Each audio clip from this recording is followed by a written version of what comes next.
The crowd pressed forward like a restless tide, voices blurring into echoes of train whistles and shuffling feet. Neon boards flickered departures above, but her eyes weren't on the screens. She stood near the edge of the platform, clutching a small suitcase so tightly her knuckles blanched white.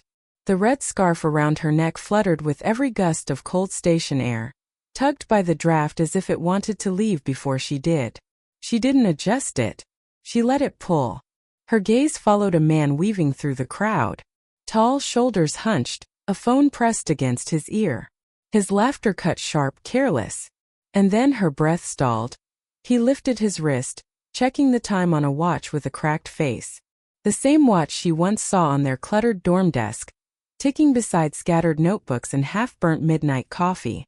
The same watch he had worn the day he walked out of her life with something that wasn't his. Her hands trembled as she pressed them against the suitcase. The zipper teeth pressed into her palms like punishment, like reminder. He still wears it. She tilted her head slightly, as if by changing the angle of her gaze she could undo the ache. The noise of the station dimmed for her, the laughter, the rolling wheels, the announcements. All she heard was the memory of scribbled equations, sparks from wires, her voice telling him don't forget, it's not ready yet. His voice answering trust me. And then silence. Now years later silence had teeth. The scarf slipped loose over her shoulder. He passed so close she could have reached out and caught the edge of his coat. Her fingers twitched but stayed still. He didn't look up. He never looked up. The train roared into the platform, wind gusting hard enough to sting her eyes. She pressed them shut and opened them again, fighting the urge to vanish into the faceless crowd. The scarf tangled in her hair, pulled tight against her throat, and she yanked it free, holding it in her hand like a question with no answer. He stepped onto the train. She saw his reflection in the window before the doors closed. His face fractured by glass and motion, broken into pieces she almost recognized. Her lips parted. A word almost escaped. Almost. The suitcase shifted heavy against her leg. Inside it, papers rustled, the proof, the past, the beginning of something he thought he had stolen clean. The whistle shrieked, sharp enough to split her chest. And for a moment, standing there with her scarf clenched and her pulse unsteady, she smiled. But it wasn't the kind of smile that forgives. It was the kind that waits. The scarf slipped through her fingers, softer than she remembered. It smelled faintly of rain, though it hadn't touched water in years. She tightened it again, not to keep out the cold but to hold something steady. Her father's voice, worn and patient, returned like a whisper from long ago. Don't give anything away unless you can bear to lose it. She hadn't listened. The suitcase at her side wasn't new. Its corners were scuffed, fabric dulled by years of travel. She remembered being 10, trailing behind her mother at a smaller station, clutching the same bag that seemed far too heavy for her then. Inside it had been school books, a sweater too warm for summer, and her father's letter folded so many times the words blurred. Keep going. Even when it's unfair, keep going. Now the weight inside was different: blueprints, legal letters, faded photographs, but it pressed down with the same ache. The platform pulsed with arrivals. Families collided with laughter, arms wrapping around each other as though the world had been on pause until this reunion. A boy lifted by his father. A woman kissed on both cheeks by friends. Her eyes drifted from one embrace to another, her chest tightening with every smile she didn't share. She remained still. Alone. Her grip on the suitcase handle trembled until she let it fall, resting by her boot. The sound was swallowed by the noise of wheels and voices, but she felt it, like setting down a secret too heavy to keep holding. When she looked up, she noticed him. Not the man with the cracked watch, he was gone with the train, but another figure a few paces back. A stranger. He stood apart from the crowd, dark coat, collar raised against the wind. He wasn't checking his phone, wasn't searching for anyone. His gaze lingered on her, steady, quiet. It didn't feel accidental. Her pulse stumbled. She brushed loose strands of hair from her face, pretending not to notice, but the air between them held shape like words unspoken. She wondered what he saw. The frayed scarf, the tired eyes, or the way her hand wouldn't stop shaking. The announcement board flickered again. Another departure. Another chance to leave. She stepped forward, then hesitated, her suitcase sliding an inch across the tile before she stopped it with her foot. The scarf slipped from her shoulder once more, twisting in the wind as if caught between staying and going. She caught it, fingers closing around the fabric, clutching it close to her chest. Her lips curved barely, just enough to confuse herself. A smile or something trying to be one. But her feet wouldn't move. And in the space of that pause, she felt the stranger's silence deepen, patient, deliberate, like he already knew she wouldn't take the next step. The crowd thinned as the train's echo dissolved down the tracks. She adjusted her grip on the scarf, pulling it tighter, though the chill sinking into the station wasn't only from the wind. Somewhere above, thunder rumbled, far away but creeping closer, like an argument she hadn't prepared to face. The stranger hadn't moved. He leaned against a column, coat heavy on his frame. His shoes caught her attention first, scuffed leather worn at the edges, laces fraying. Shoes that had walked too many places, carried too many unspoken burdens. Not polished like the man with the cracked watch. Not careless. Just tired. When he shifted, something slipped from his pocket. A wallet. It hit the ground softly, almost lost in the shuffle of other passengers. She shouldn't have looked, but she did. The leather was cracked, barely holding together. A photograph peeked out, edges bent, colors fading.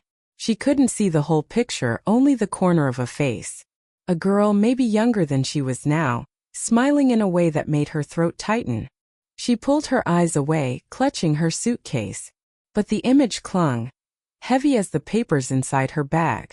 She wondered what he had lost, who had been taken from him, and whether that grief sat behind his steady gaze the way betrayal sat behind hers. The first drops of rain tapped against the station roof, sharp, uneven. She felt it in her chest, the slow gathering of a storm. Her body leaned forward as if her feet had already chosen to leave, but her mind fought back. She should go. Every second wasted here meant another delay. Another chance for someone else to control her story. And yet the pull was undeniable.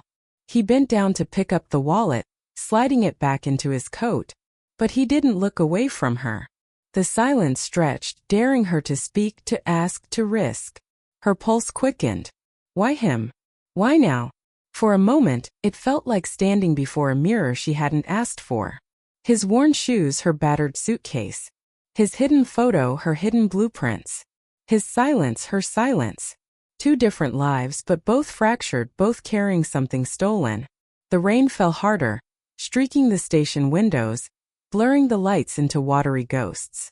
She reached for her suitcase handle again, but her hand froze halfway. Her heart whispered run. Her eyes whispered wait. The scarf slipped, brushing against the floor, and she didn't move to pick it up. The thunder cracked louder now, shaking the air. He took a step toward her. She didn't move. And the question hung between them. Was this fate, or just another trick she hadn't seen coming? The station lights flickered as if the storm outside had touched the wires. Shadows stretched long across the floor, swallowing the corners where strangers pretended not to see each other. She pulled the suitcase closer and turned toward the exit, her chest aching from the weight of unshed words. Her boots clicked sharp against the tile. Each step felt final. But halfway to the doors she faltered. Something inside her broke against the silence, fragile as glass. She spun back, not to call, not to speak, just to look one last time. He was holding her scarf. It trailed from his hand, damp at the edge where it had brushed the ground. His thumb ran slowly across the fabric, as though testing the truth of it, as though he knew it was more than just cloth. She remembered the night her father had given it to her, draping it over her shoulders when winter winds bit at their old house. Some people carry more than just bags, he had said, voice low. They carry silence. This will remind you you're not alone in it. Her throat tightened. The stranger lifted his eyes. Not urgent, not pleading. Just steady. He didn't step closer. He didn't return the scarf. He only held it between them like a question neither of them dared to voice. Behind her, a woman muttered to her companion. She's just standing there. Strange, isn't it? A man tugged his child away with a glance sharp enough to cut. Society had its ways of telling you when you didn't belong. She felt every eye that pretended not to watch. Her hand twitched toward the suitcase handle again, but it slipped. The sound of it hitting the floor echoed too loud, drawing stares she couldn't bear. Her breath came uneven, like she might shatter if she let it out fully. The rain hammered harder on the roof, thunder pressing down like a warning. She wanted to scream, to demand why he hadn't spoken, why fate had dragged her back into a reflection she wasn't ready to see. But all that came was a whisper under her breath, words meant for no one. "I can't do this again." Still, her eyes refused to leave him. He didn't answer, didn't offer comfort, just stood there, holding the scarf as if it had chosen him instead. The crowd shifted, impatient, moving around them like water avoiding stone. She felt their judgment, two figures caught in something unsaid, too visible and too invisible at once. Her knees trembled. She nearly turned away again. But the sight of that scarf in his hand rooted her to the ground, as if walking away would mean losing not just fabric, but the last fragile thread of herself. And so she stayed, suspended, between leaving and being seen. The scarf slipped from his fingers before she could reach it. It landed between them, crumpled but still vibrant against the gray of the station floor. For a moment neither moved. Rain streaked the windows behind him, drawing silver lines across his face. And then she noticed something in the reflection, a nameplate on his briefcase, sharp letters catching the fluorescent light. M. Calder. Her heart stuttered. The company she had been scrambling to join, sending applications that vanished into the void, the one she had told herself was just another gamble? He owned it. The world tilted. She blinked and memory hit like a tidal wave. The red scarf, the cracked watch, the laughter that had seemed so careless years ago, they weren't small betrayals. He had been building something, using her ideas, but also shaping a life she hadn't even imagined existed. And yet, here he was standing in the rain, holding a fragment of her past as if it had always belonged to him. Her father's words, faint and steady, returned in a new cadence. Some people carry more than just bags, they carry silence. She hadn't understood then.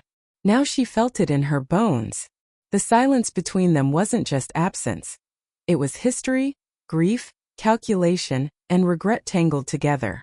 Her hands tightened around the suitcase, knuckles white. The papers inside felt heavier than ever. The storm outside mirrored the one in her chest, electric, unpredictable, impossible to ignore. He looked at her again, and this time she saw it. The trace of something he had lost long before she had entered his life. A photograph tucked into his wallet, corners bent. A girl smiling in colors that had faded decades ago. His daughter. Gone. The scarf had belonged to her.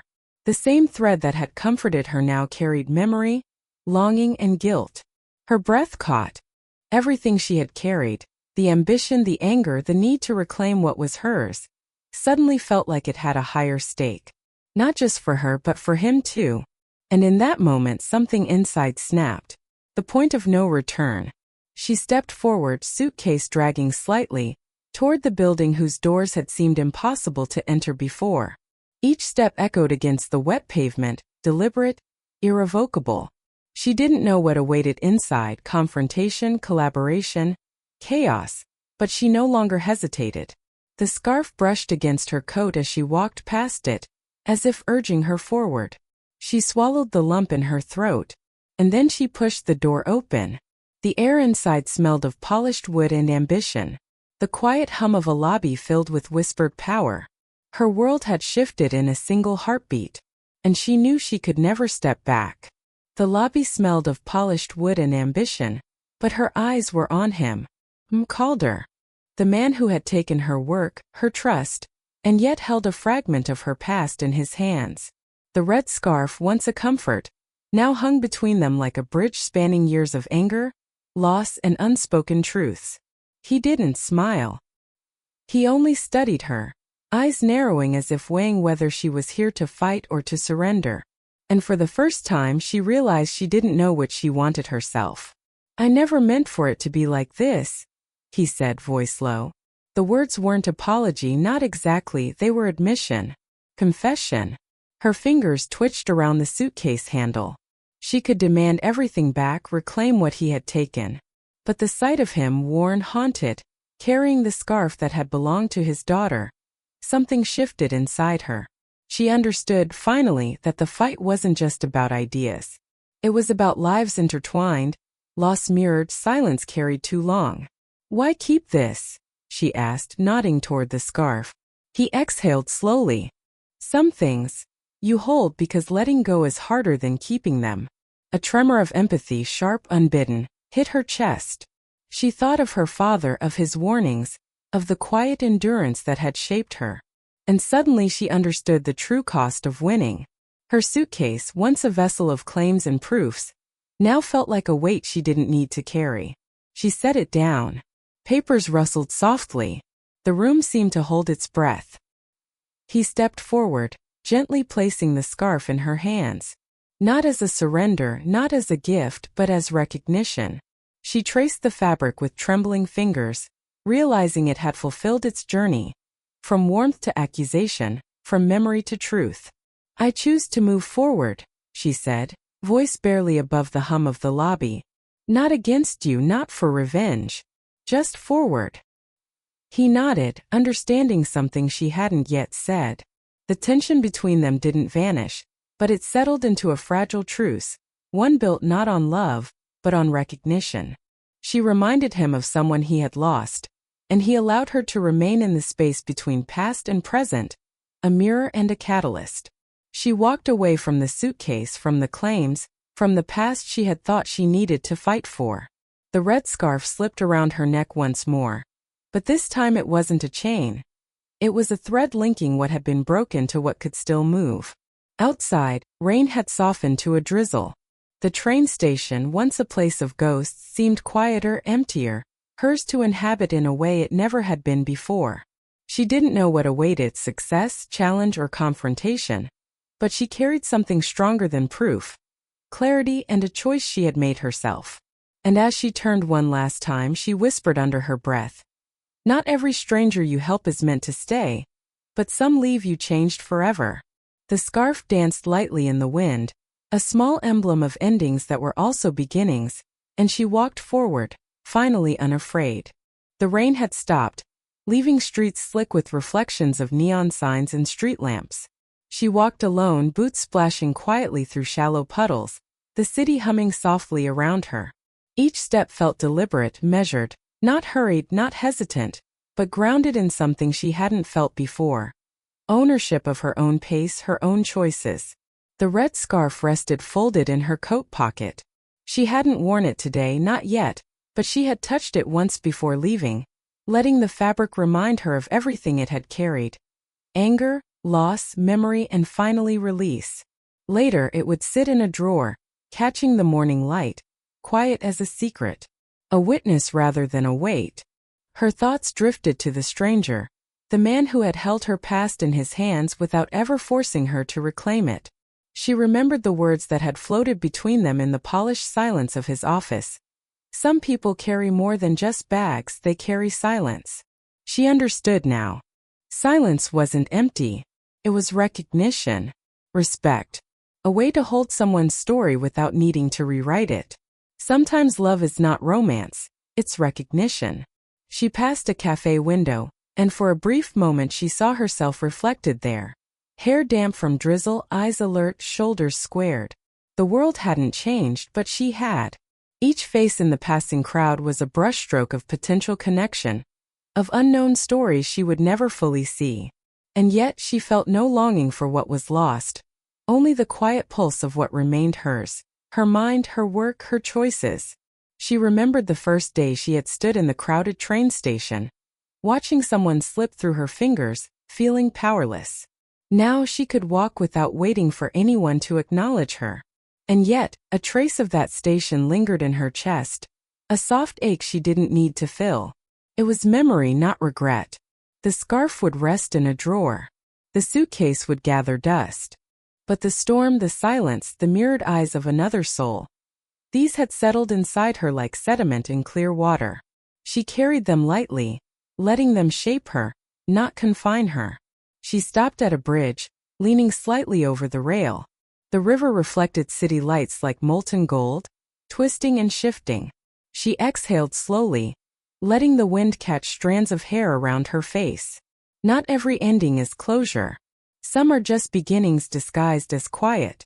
And she wondered softly to herself, what do we leave behind when we finally let go? And who carries the echoes of it forward? The scarf, the memories, the city, they would all wait. And she would walk on,